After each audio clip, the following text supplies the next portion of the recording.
दोस्तों, सत्य को कहने के लिए किसी शपथ की जरूरत नहीं होती। कहना है कि सत्य को कहने के लिए किसी शपथ की जरूरत नहीं होती। नदियों को बहने के लिए किसी पथ की जरूरत नहीं होती। ठीक है। जो बढ़ते हैं जमाने में अपने मजबूत इरादों से। कहना है कि जो बढ़ते हैं जमाने में अपने मजबूत इरादों से, उन्हें मंजिल पाने के लिए किसी रथ की जरूरत नहीं होती।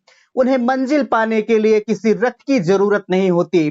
दोस्तों, इसी बाणी के साथ एक बार फिर आपका स्वागत है, अभिनंदन है आपके अपने YouTube channel Aryan institute Allahabad में।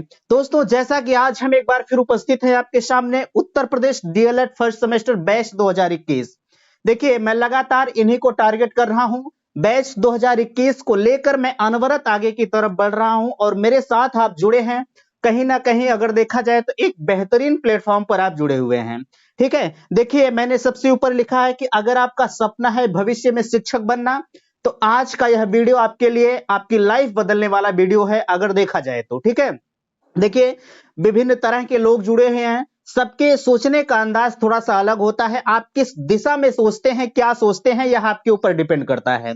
ठीक है। लेकिन इतना आप जानिएगा कि एक शिक्षक जो होता है वह कभी भी अपने जो उसके साथ जुड़े हुए बच्चे हैं, कभी उसका बुरा नहीं चाहता। यह आप बहुत अच्छी तरह से जानते हैं। या जब आप भविष्य में कभी शिक्षक बनेंगे तो आप स्वयं उस चीज को फील करेंगे जो चीज आज मैं यहां खड़ा होकर फील करता हूं। ठीक है। आपके तरह तरह के कमेंट्स आते हैं, उस कमेंट को लेकर कहीं ना कहीं मुझे थोड़ा सा निराशा हाथ लगती है। लेकिन खैर, यह आपका उद्देश्य है, यह धर्म है कि आपको भी मुझे मोटिवेट करना है। ऐसा नहीं कि मैं ही कर सकता हूं, नहीं, आप भी मुझे कर सकते हैं। आपके कमेंट को देखकर मुझे भी यह उत्सुकता जागृत होती है कि नहीं, चलिए, कहीं ना कहीं अगर मैं गलत करता हूं तो आप मुझे बताते हैं, और आप गलत करते हैं तो खैर मैं तो ही आपको बताता हूं। ठीक है। देखिए, लिखा गया है कि डीएलएड प्रथम सेमेस्टर बैच 2021। सबसे आगे लिखा गया है कि प्रथम सेमेस्टर 11 अक्टूबर से प्रारंभ हुआ था, संभवतः है। चूंकि इस चीज के बारे में थोड़ा सा मुझे कंफ्यूजन है, लेकिन जहां तक 99% उम्मीद है कि 11 अक्टूबर से आपका सेमेस्टर चालू हुआ था और 11 मई को आपको समाप्त होगा। ठीक है। सॉरी, 11 अप्रैल को समाप्त होगा, क्षमा चाहते हैं। ठीक, 11 अप्रैल को आपका सेमेस्टर जो है समाप्त होगा। अक्टूबर, नवंबर, दिसंबर, जनवरी, फरवरी, मार्च। ठीक है। सॉरी, मार्च, क्षमा चाहते हैं, मार्च को समाप्त होगा। ठीक, 11 अक्टूबर से प्रारंभ हुआ है और 11 मार्च को आपका सेमेस्टर जो है समाप्त हो जाएगा। अब इस बीच में आपको कैसे क्या करना है, आप जानते हैं कि लगातार आप सेमेस्टर की समाप्ति की तरफ बढ़ रहे हैं। यहां मैंने थोड़ा सा गलत लिखा हुआ था, उसके लिए मुझे खेद है, क्योंकि दिमाग है चला जाता है कहीं। ठीक है। देखिए, 11 अक्टूबर से अगर प्रारंभ हुआ है तो 11 मार्च को आपका सेमेस्टर समाप्त होगा। आप जानते हैं कि लगातार आप जो है समाप्ति की तरफ चल रहे हैं। सवाल इस बात का आता है कि सेमेस्टर के दौरान आपने कितना जो है ग्रहण किया। आप विद्यालय के दौरान या किसी भी माध्यम से आपने कितने कंटेंट को ग्रहण किया है, डिपेंड उस पर करता है। जब आपका एग्जाम होता है वहीं आपका पता चलता है कि हमने एग्जाम में अपना कितना प्रतिशत दिया है। ठीक है। आगे लिखा गया है कि टीचिंग कब लगेगी, लेसन प्लान क्या होता है। यह आपका बहुत बड़ा कंफ्यूजन है कि टीचिंग हमारी कब लगेगी। विभिन्न तरह के लोगों के द्वारा बताया जा रहा है कि कहीं कहीं टीचिंग लग गई है, लेकिन एक चीज आप यह जानते हैं कि जब भी आपकी टीचिंग लगेगी तब आप कार्य दिवस जोड़े जाएंगे, जब बच्चे पढ़ने आएंगे तब से आपका जो टीचिंग प्रारंभ किया जाएगा। हो सकता है कि कहीं कहीं ऑनलाइन टीचिंग लगती है, जैसे पिछली बार लगी थी जब कोरोना का काल चल रहा था, तो उस समय भी जो है टीचिंग जब बच्चे कर रहे थे तो वह ऑनलाइन टीचिंग कर रहे थे। लेकिन उम्मीद है कि संभवतः अब की बार यह कंडीशन नहीं आएगी। आगे लिखा गया है कि परीक्षा कब तक हो सकता है। यह आपका थोड़ा सा कंफ्यूजन है, क्योंकि आप जानते हैं कि कोरोना का संक्रमण चल रहा है और हमारे यहाँ विधानसभा चुनाव भी चल रहा है। इसको लेकर अच्छी खासी यह संकट की स्थिति पैदा हुई है कि आपका एग्जाम कब हो सकता है। ठीक है। आगे लिखा गया है कि परीक्षा में अच्छे मार्क कैसे लाएं। यह आपका बहुत बड़ा डाउट है। आप मुझसे लगातार यह कमेंट कर रहे हैं कि सर हम परीक्षा में अच्छे मार्क को कैसे लाएं, क्योंकि अगर आप पढ़ाई कर रहे हैं, डीएलएड आप कर रहे हैं, तो आपका यह सपना है कि मैं भविष्य में टीचर बनूं। ठीक है। अगर यह सपना है टीचर बनूं, तो कहीं ना कहीं यह भी आपका उद्देश्य है कि मैं एक बेहतरीन मार्क के साथ प्रथम सेमेस्टर उत्तीर्ण करूं। ठीक है। कोई भी पढ़ाई कर रहा हो उसकी सबसे बड़ी प्रायोरिटी होती है कि मैं एक अच्छे मार्क से जो है उस सेमेस्टर को बीट करूं। आगे लिखा गया है कि प्रथम सेमेस्टर के बाद यूपी टीईटी दे सकते हैं, और सबसे नीचे लिखा गया है कि लगातार पिछले वर्षों का पेपर हर कराया जा रहा है। एक चीज आप जानते हैं कि लगातार मैं आपके साथ जुड़ा हूं, हालांकि मुझे इस चीज का खेद है कि मैंने आपके बहुत सारे कोर्सेज को छोड़ा है, मैं पूर्ण नहीं कर पाया हूं, क्योंकि इसमें मुझे छुपाने की बात नहीं है, ठीक है। लेकिन एक चीज आप जानते हैं कि जो कोर्स मैंने छोड़ा है, जैसे कंप्यूटर को मैंने नहीं पढ़ाया, ठीक है, कंप्यूटर को मैंने नहीं पढ़ाया, लेकिन अगर देखा जाए तो मैं कंप्यूटर की लगातार प्रीवियस ईयर के पेपर जो हुए हैं उसको मैं अनवरत करके सॉल्व करा रहा हूं। आपका जो कंप्यूटर होता है वह 25 नंबर का एग्जाम होता है। अगर आप मेरे साथ जुड़े हैं, मैं दावे के साथ कहता हूं, अगर आप मेरे साथ जुड़े हुए हैं, जितना मैं कंप्यूटर का पेपर सॉल्व करा रहा हूं, अभी तो प्रीवियस ईयर चल रहा है, ठीक है, उसके बाद मैं खुद पेपर बनाऊंगा और खुद मैं सॉल्व कराऊंगा। अगर आप मेरे साथ जुड़े हैं तो मैं दावे के साथ कह सकता हूं कि 25 नंबर में आपको 24 नंबर दिलाकर ही दम लूंगा, ठीक है, यह गारंटी है। आगे, अच्छा एक चीज मैंने नहीं बताया, एक चीज आप नोट कीजिएगा, जितने भी पेपर में सॉल्व करा रहा हूं, अगर आप उस पेपर को पाना चाहते हैं तो आप मेरे टेलीग्राम लिंक को ज्वाइन करें। वहां से मैं वीडियो को पब्लिक करने के बाद तुरंत ही उस पीडीएफ को मैं उस टेलीग्राम चैनल पर डालता हूं, और जितने भी लोग जुड़े हुए हैं उनको प्राप्त होती है। और आपका एक फीडबैक मेरे लिए आवश्यक होता है कि मैं जो पढ़ा रहा हूं आपको कैसा लग रहा है। खैर चलिए, देखिए सबसे ऊपर लिखा गया है, यह तो बात हो गई, 11 अक्टूबर से आपका प्रारंभ हुआ था और 11 मार्च को आपको जो सेमेस्टर समाप्त होगा। सवाल उठता है कि टीचिंग कब लगेगी और लेसन प्लान क्या होता है। देखिए, टीचिंग लगने का वक्त तो इस समय चल रहा है, कहीं कहीं टीचिंग लग भी गई होगी और कहीं कहीं टीचिंग की बात चल रही है। विडंबना यह है कि जितने भी प्राथमिक विद्यालय हैं वह बंद चल रहे हैं, ठीक है। प्राथमिक विद्यालय बंद होने की वजह से टीचिंग आपकी जो है यह कुछ इधर की उधर हो रही है, ठीक है। इसमें कुछ गड़बड़ी उत्पन्न हो रही है। जब भैया प्राथमिक विद्यालय बंद होंगे तो जाहिर सी बात है कि समस्या थोड़ी सी उत्पन्न होगी। लेकिन एक चीज जानिएगा, अब धीरे धीरे करके विद्यालय खोले जा रहे हैं, जैसा कि आप जानते हैं कि आज से विद्यालय खुल गए हैं। लेकिन अभी प्राथमिक विद्यालय की बात रही तो 8 से नीचे के विद्यालय, यानी कि 1 2 3 4 5 6 8 तक के विद्यालय भी नहीं खोले गए हैं। यानी कि बात की जाए जूनियर तक के विद्यालय नहीं खोले गए हैं, उसके अपर लेवल के जितने भी विद्यालय हैं खोल दिए गए हैं। लेकिन एक चीज आप जानिएगा कि जैसे ही आपका विद्यालय खुलता है, ठीक है, जैसे ही आपका विद्यालय खुलता है आपकी टीचिंग तुरंत वहां लगाई जाएगी। टीचिंग के लिए आपको 100 नंबर मिलता है। जहां आप टीचिंग करने के लिए जाएंगे वहां के हेडमास्टर द्वारा 100 नंबर की जो है टीचिंग आपकी होती है। जो आपका परफॉर्मेंस होता है उस परफॉर्मेंस के अकॉर्डिंग वहां के हेडमास्टर साहब आपको 100 नंबर देते हैं। अब यह डिपेंड आपके ऊपर करता है कि आप उनके द्वारा कितने नंबर को गेन कर रहे हैं, सवाल इस बात का उठता है। बट अगर देखा जाए तो 100 नंबर का आपका होता है। 100 नंबर में संभवतः आप जितना नंबर ला सकते हैं, आप खुद समझदार हैं, क्योंकि यह सार्वजनिक मंच है, यहां से यह साझा नहीं किया जा सकता कि आप 100 नंबर में ही 100 नंबर ला सकते हैं।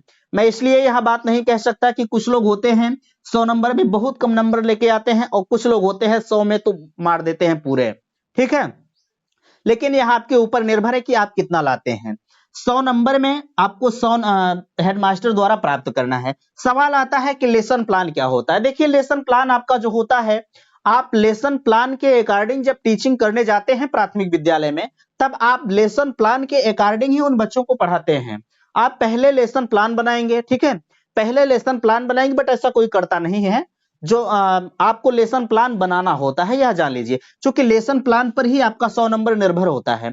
आप हेडमास्टर को कॉपी देंगे, उसी कॉपी पर आपका 100 नंबर नोट करके देंगे, ठीक है। हाँ, लेकिन लेसन प्लान जो होता है, अगर देखा जाए नियमतः की मैं बात करूं तो आप जो लेसन प्लान बनाएंगे, लेसन प्लान पर आपको 100 नंबर मिलेगा और वह भी हेडमास्टर आपको देंगे। लेसन प्लान कैसे बनाएंगे? लेसन प्लान जब आप बनाएंगे तो आपके विद्यालय में जो आपका प्रथम सेमेस्टर में रखा गया है, शायद मुझे लगता है कि बाल विकास एवं सीखने की प्रक्रिया या एजुकेशन फर्स्ट और सेकंड पेपर में लेसन प्लान आपको बताया जाएगा, ठीक है, वहां से आप जानिएगा। अन्यथा अगर आपको दिक्कत हो रही है तो आप मेरे से कमेंट कीजिएगा, मैं लेसन प्लान अपने जो है टेलीग्राम चैनल पर डाल दूंगा, वहां से आप प्राप्त कर सकते हैं, ठीक ठीक है। रही बात लेसन प्लान की, तो विदाउट लेसन प्लान को आपको 100 नंबर नहीं मिलेगा, ठीक है। इतना चीजें आप नोट कीजिएगा। आगे आगे है कि परीक्षा कब तक हो सकती है। देखिए, अगर परीक्षा की बात किया जाए तो आज तक का रिकॉर्ड अगर देखा जाए तो कभी भी पीएनपी 6 महीने में आपका एग्जाम नहीं कराई है। ठीक है, एक सेमेस्टर आपका 6 महीने का होता है, बट विडंबना यह है कि पीएनपी के द्वारा कभी भी 6 महीने में एग्जाम हुआ ही नहीं, अगर पिछला रिकॉर्ड देखा जाए।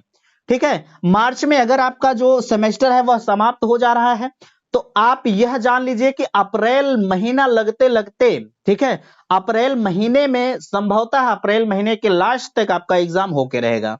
ठीक है, यह एकदम 100% सत्य है, उसमें तनिक भी आपको हिचकने की जरूरत नहीं है। रही बात, अच्छा एक चीज आप पूछ रहे थे कि जो हमारे नंबर होते हैं जब हम परीक्षा देने जाते हैं तो कौन सा पेपर कितने नंबर का होता है। देखिए, अगर इस पेपर में हम बात करें आपसे, तो आपका जो 3 पेपर होते हैं वह 50 नंबर के होते हैं, और 50 नंबर में आपका 2 घंटे का होता है। ठीक है, 50 नंबर के एग्जाम में अगर आपका 50 नंबर का पूर्णांक है तो 2 घंटे का होगा। ठीक है, अगर आपका 1 घंटे का एग्जाम है तो आपका 25 नंबर का होगा। ठीक, इतना चीज आप ध्यान दीजिएगा। 50 नंबर में आपका एजुकेशन फर्स्ट और सेकंड आता है और सामाजिक अध्ययन आता है। इन तीनों को आप 50-50 नंबर की श्रेणी में रखेंगे। बाकी जितने सब्जेक्ट आपके बच रहे हैं, हिंदी हो गया, संस्कृत हो गया, कंप्यूटर हो गया, उसके बाद आपका साइंस हो गया, मैथमेटिक्स हो गया। ठीक है, इतने सब्जेक्ट आपके 25 नंबर के अंतर्गत आते हैं। यह चीजें आप कंफ्यूज हो रहे थे, आप इस चीज को नोट कर लीजिएगा। जितने भी जितने तीन तीन पेपर आपके जो है 50 नंबर के, और बाकी सब्जेक्ट जो बच रहे हैं वह आपके 25 नंबर के होते हैं। ठीक है, इतनी बातें आपको समझ में आई होंगे। सवाल आता है कि सबके मन का कंफ्यूजन यह है कि परीक्षा में अच्छे मार्क हम कैसे लाएं। देखिए, अच्छे मार्क लाने के लिए आपको पहली बात, आप एक चीज नोट करिएगा कि अच्छे मार्क्स आपको लाने के लिए भैया पहली बात तो मेहनत करना पड़ेगा। ठीक है, कुछ लोग होंगे अभी वो कॉलेज का मुंह नहीं देखे होंगे। ठीक है, यह आपकी सबसे बड़ी गलती होती है कि परीक्षा में आप मुझसे आप पूछते हैं यार हम थोड़ी ना अच्छे मार्क लाएंगे। हम आपको एक मोटिवेट कर सकते हैं, हम आपको कंटेंट दे सकते हैं, बता सकते हैं कि आप अच्छे मार्क कैसे लाएं। परीक्षा आपको देना है, हमें नहीं देना है। हमारे द्वारा जितना हो रहा है, हर संभव आपके लिए प्रयास किया जा रहा है कि मैं आपके लिए अच्छा सा अच्छा प्रदर्शन करूं। हमेशा मैं कोशिश करता हूं कि आपके लिए जो भी कंटेंट दूं वह बेहतरीन रहे, आप समझें। बट आपकी मर्जी है, आप करते क्या हैं वह आपके ऊपर निर्भर है। अब जरा सा बताएं हमें, परीक्षा में अच्छे मार्क लाने के लिए कैसे क्या करेंगे। एक चीज आप नोट कीजिएगा, कभी भी जब भी आप परीक्षा में बैठिएगा तो सबसे बड़ी चीज आपकी होती है इस 1 घंटे, सॉरी 2 घंटे और 1 घंटे के एग्जाम में आपका सबसे पहला होना चाहिए कि आपका समय मैनेजमेंट होना चाहिए। ठीक है, आपको समय का ध्यान रखना है कि हमारा कितना समय। अब जरा सा बताएं हमें, 5 नंबर आपका बहुविकल्पी होता है और 6 नंबर इस 25 नंबर के एग्जाम में 5 नंबर आपके बहुविकल्पी होते हैं और 6 नंबर, 6 5 11 हुआ। 6 नंबर आपके एक एक नंबर के, यानी कि 11 क्वेश्चन आपके जो होंगे वह 1 नंबर के होंगे। ठीक है, 11 क्वेश्चन आपके 1 नंबर के होंगे, और बचे हुए क्वेश्चन 11 11 22। ठीक है, 11 दूनी 22, बाकी 25 नंबर, 11 नंबर आपका हो गया। ठीक है, 11 नंबर हो गया, और बाकी अगर 25 नंबर की हम बात करें तो 11 दूनी 22 हो गया। ठीक है, यानी कि इसके बाद जो क्वेश्चन बच रहे हैं, उसके बाद के क्वेश्चन जो बच रहे हैं वह आपके होंगे 17 क्वेश्चन होते हैं। ठीक है, 17 क्वेश्चन 11 क्वेश्चन के बाद जो होंगे वह आपके 2 नंबर के होंगे। 2 नंबर के क्वेश्चन में आपको बहुत ज्यादा से ज्यादा भैया 3 से 4 लाइन लिखने की जरूरत है। इससे ज्यादा अगर आप लिखते हैं तो आप गलती करते हैं, क्योंकि 2 नंबर के क्वेश्चन में आपको 2 नंबर मिलेगा। ठीक है, आप कैसे लिखते हैं मैंने जो अभी पेपर दिया है आपको, आप वहां से देख सकते हैं। हमने उतना ही आपको बताने का प्रयास किया है, उतना ही लिखने के लिए दिया है जितना आपके लिए सफिशियंट रहे इस 2 नंबर के एग्जाम में। ठीक है, जरा सा बताया, 2 नंबर के एग्जाम में आप पूरा पन्ना ही भर दीजिए तो कोई मतलब का नहीं है। उतना ही लिखें, फैक्ट लिखें। कभी भी आप इस एग्जाम में, डीएलएड के एग्जाम में मैं खास करके बात कर रहा हूं, डीएलएड के एग्जाम में कभी भी आप एग्जामिनर को बरगलाने का प्रयास मत कीजिएगा। क्योंकि 1 नंबर के एग्जाम में अभी पूछ लिया जाए कंप्यूटर के जनक कौन है, तो आप क्या उसे इधर से उधर करेंगे? आप फैक्ट लिखेंगे, कंप्यूटर के जो जनक हैं वह चार्ल्स बेबेज हैं। ठीक है, आप इस तरह से लिखेंगे। ऐसा नहीं है कि आप हिस्ट्री लिख देंगे, हम कंप्यूटर इसको कहते हैं, कंप्यूटर इस तरह से होता है, ऐसा हो सकता है नहीं। आपको जो पूछा जा रहा है आपको उतना ही जवाब देना है, बाकी चीजें आपको छोड़ देना है। ऐसे आपको अच्छे नंबर ला सकते हैं। ऐसा नहीं है कि हम इतिहास लिख दें, इतिहास लिखने का कोई मतलब नहीं है। जितना आप लिखें, फैक्ट लिखें, सबसे पहली प्रायोरिटी होनी चाहिए, आपका समय मैनेज होना चाहिए। जब आपका समय मैनेज होगा तो जाहिर सी बात है कि आपके लिए बेहतर होगा। एक चीज आप ध्यान दीजिएगा कि जो अगर आपका सपना है डीएलएड करना, ठीक है, आप डीएलएड कर रहे हैं तो कहीं ना कहीं आपके माँ बाप, आपके भाई बहन, जो भी आपसे जुड़ा हुआ आपका परिवार है, आपके लिए बेहतर की कामना करता है। ठीक है, आपके शिक्षक बनने की श्रेणी में आप पहला कदम रख चुके हैं। अगर आपका सपना है शिक्षक बनना तो भैया अभी भी आपके पास समय है। ऐसा नहीं कि आपका एक सेमेस्टर बीत गया तो सब कुछ बीत गया, नहीं, आपके पास अभी समय है। आप यह जो टेट का पेपर अभी हुआ है ना, उस पेपर को उठाकर देखिए दोस्त। जो आपका डीएलएड प्रथम सेमेस्टर है ना, जो एजुकेशन सब्जेक्ट है, सारी चीजें वहीं से आई हुई, कहीं बाहर से नहीं आती हैं। अगर आप 4 सेमेस्टर अच्छे से पढ़ाई कर लिए तो कोई माइक लाल नहीं टेट आपको रोक दे, ठीक है, ये मैं दावा से कहता हूं। बट आपको पढ़ना है, करना आपको है, आप किस तरह से अपना 100% देते हैं, सवाल इस बात का आता है। ठीक है, मैं आपसे कहना चाहूंगा अभी भी आपके पास वक्त है, समय है, अभी आप लग जाइए, अभी आप लग जाइए। अभी से कुछ नहीं बिगड़ा है, जब जागो तभी सवेरा है, यह कहावत आप जानते हैं। जब से आप लग जाते हैं आप लक्ष्य की तरफ अग्रसर है यार। शिक्षक बनने से कोई रोक नहीं सकता, ये मेरा दावा है। ठीक है, इतना चीजें आप नोट कीजिएगा। अगर आप यहां अच्छे मार्क्स लाते हैं, ठीक है, जितना बेहतरीन प्रदर्शन आप डीएलएड में करते हैं उतना ही बेहतरीन प्रदर्शन आप टेट में करेंगे, यह गारंटी है। अगर यहां आपका प्रदर्शन लचर रहा तो आने वाले वक्त में, आने वाले समय में कंपटीशन का दौर आप देख रहे हैं। अभी जो टेट का एग्जाम हुआ है 22 लाख विद्यार्थी पार्टिसिपेट किए हुए हैं। ठीक है, जरा सा आप विचार करें, 22 लाख विद्यार्थी में यार हम भी आप हैं, ठीक है, आप भी हैं और हम भी हैं, ऐसा नहीं है। उस 22 लाख में हमें क्रेम की जरूरत है। जब पहले तो टेट में छट जाएंगे, उसके बाद सुपर टेट होगा, सुपर टेट में वही विद्यार्थी सेलेक्ट होता है ना जो क्रीम अपने आप को समझता है। ठीक है, अगर आप यहां मेहनत कर दिए तो जाहिर सी बात है कि आने वाला वक्त आपके लिए सुखमय होगा।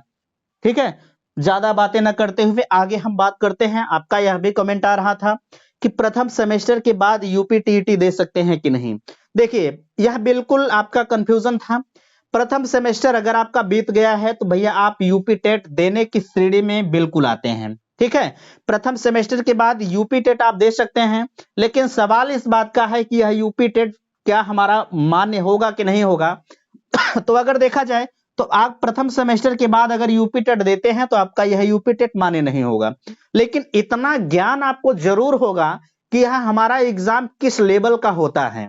ठीक है, एग्जाम हमारा किस लेवल का होता है, कैसे होता है, इस चीज के बारे में आप बेहतरीन तरीके से जान जाएंगे।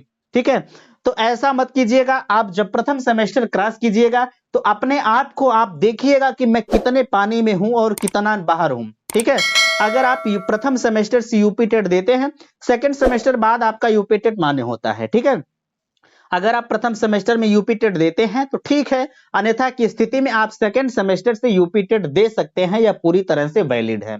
ठीक है, अगर आप प्रथम सेमेस्टर में देते हैं तो आपके प्राचार्य द्वारा आपकी मार्कशीट जो होगी वह जो है उनके द्वारा प्रमाणित करा के आप सेंटर पर जा सकते हैं, यूपी टेट आप दे सकते हैं, कोई आपको रोकेगा नहीं। ठीक है, उम्मीद करते हैं कि सारी बातें आपको समझ में आई होंगी। और लास्ट में यह पेपर जो है पिछले साल का पूरी तरह से सॉल्व कराया जा रहा है। हर सब्जेक्ट का आप मेरे साथ जुड़िएगा। और थोड़ा सा मैं आपसे रिक्वेस्ट करना चाहूंगा, आप वीडियो को शेयर कर दीजिएगा, क्योंकि इस समय आपका प्रदर्शन बहुत लचर आ रहा है, थोड़ी सी मुझे भी असुविधाएं महसूस हो रही हैं। खैर, आपसे मैं कहना चाहूंगा आज का वीडियो अगर पसंद आया है तो चैनल को सब्सक्राइब जरूर कीजिएगा और वीडियो अपने दोस्तों में शेयर कीजिएगा। वीडियो समाप्त करते हैं। थैंक्स, धन्यवाद।